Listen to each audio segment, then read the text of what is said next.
Muitos conhecem a religião, poucos conhecem a Cristo. Vivemos uma geração que fala muito sobre Deus, mas conhece pouco o temor de Deus. Nunca houve tantas Bíblias, tantos cultos, tantos pregadores, tantos podcasts, tantos vídeos cristãos e tantos conteúdos sobre Jesus. Nunca foi tão fácil ouvir sobre Cristo. Mas a pergunta que permanece é a mesma que Jesus fez há 2000 anos. Quando vier o Filho do Homem, achará porventura fé na terra? Lucas 18:8. O Brasil afirma possuir milhões de cristãos e milhões de evangélicos. Porém, diante das Escrituras, isso não deve nos encher apenas de esperança.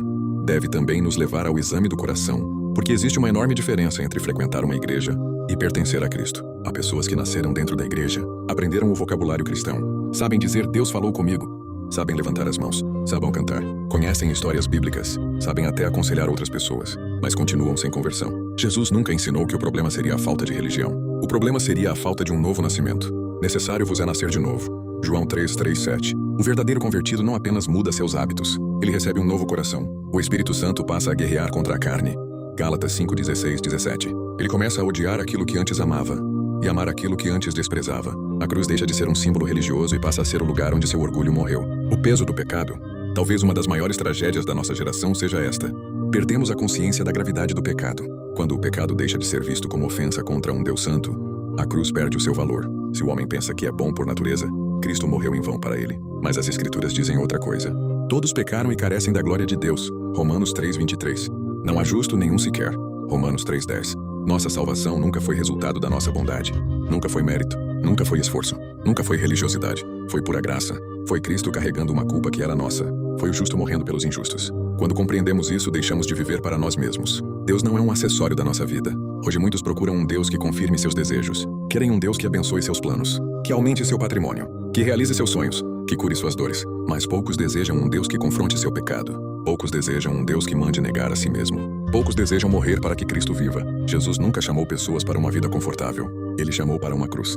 Se alguém quer vir após mim, negue-se a si mesmo. Tome diariamente a sua cruz e siga-me. Lucas 9:23. O Evangelho nunca foi sobre realizar nossos sonhos. Foi sobre abandonar nosso trono para que Cristo reine. Deus falou comigo. Vivemos dias em que Deus parece falar a todo instante. Tudo virou Deus mandou. Deus mostrou. Deus revelou. Entretanto, quando abrimos as Escrituras, percebemos que Deus sempre falou de maneira soberana e intencional. Durante longos períodos da história bíblica, houve silêncio profético. Quando Deus falava, suas palavras produziam arrependimento, temor, mudança de vida e obediência. Hoje, infelizmente, muitas vezes ouvimos pessoas dizendo que Deus falou diariamente, mas suas vidas permanecem iguais. Continuam sem santidade, sem arrependimento, sem domínio próprio, sem amor pela palavra, sem temor. A Bíblia nos ensina que Deus já nos falou plenamente por meio de seu Filho. Hebreus 1:1-2.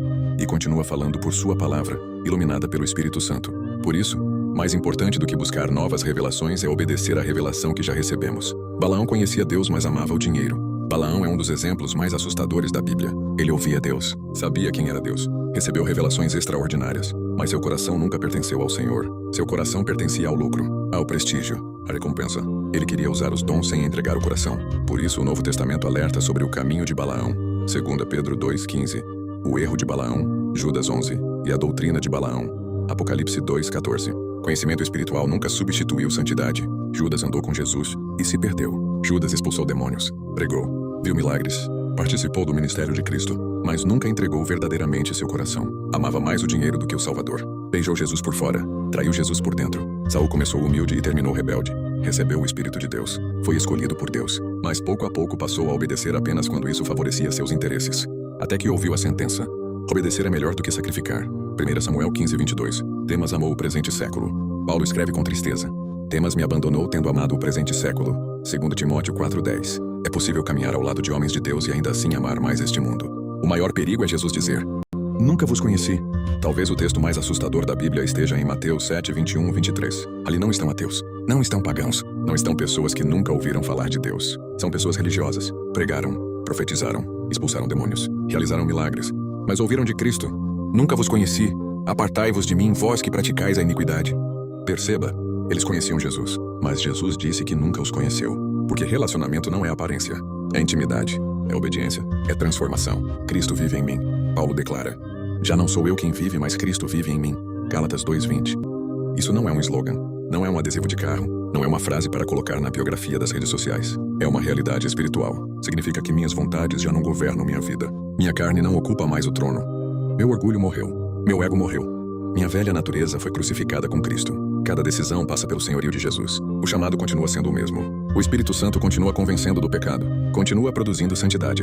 Continua transformando vidas. O Evangelho continua exigindo arrependimento. A porta continua sendo estreita. O caminho continua sendo apertado. Poucos o encontram. Mateus 7, 13 e 14. O céu continua sendo um presente da graça. Mas essa graça produz uma vida transformada. Quem foi alcançado por Cristo não vive mais para si. Um apelo. Hoje Deus não procura pessoas apenas emocionadas. Procura corações rendidos. Não procura apenas frequentadores de cultos. Procura adoradores que o adorem em espírito e em verdade. João 4, 23, 24. Não basta parecer cristão. É preciso pertencer a Cristo. Não basta conhecer versículos. É preciso obedecê-los. Não basta falar sobre Jesus. É preciso viver Jesus. Examine o seu coração. Pergunte a si mesmo. Cristo governa minhas decisões? Minha vida revela arrependimento? Tenho mortificado a carne ou alimentado meus desejos? Minha esperança está em Cristo ou nas bênçãos que Ele pode me dar?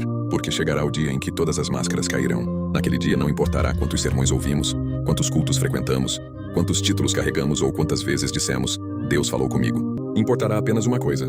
Eu pertenço verdadeiramente a Cristo. Que o Senhor nos livre da religião sem arrependimento. Que nos livre da aparência sem transformação. Que nos livre do caminho de Balaão, da cobiça de Judas, da rebeldia de Saul e do amor ao mundo de Demas. E que possamos dizer com sinceridade e temor: Senhor, já não quero viver para mim, vive Tu em mim. Que a minha vontade morra para que a Tua seja feita, porque Tu és digno de toda a adoração, hoje e para sempre. Amém.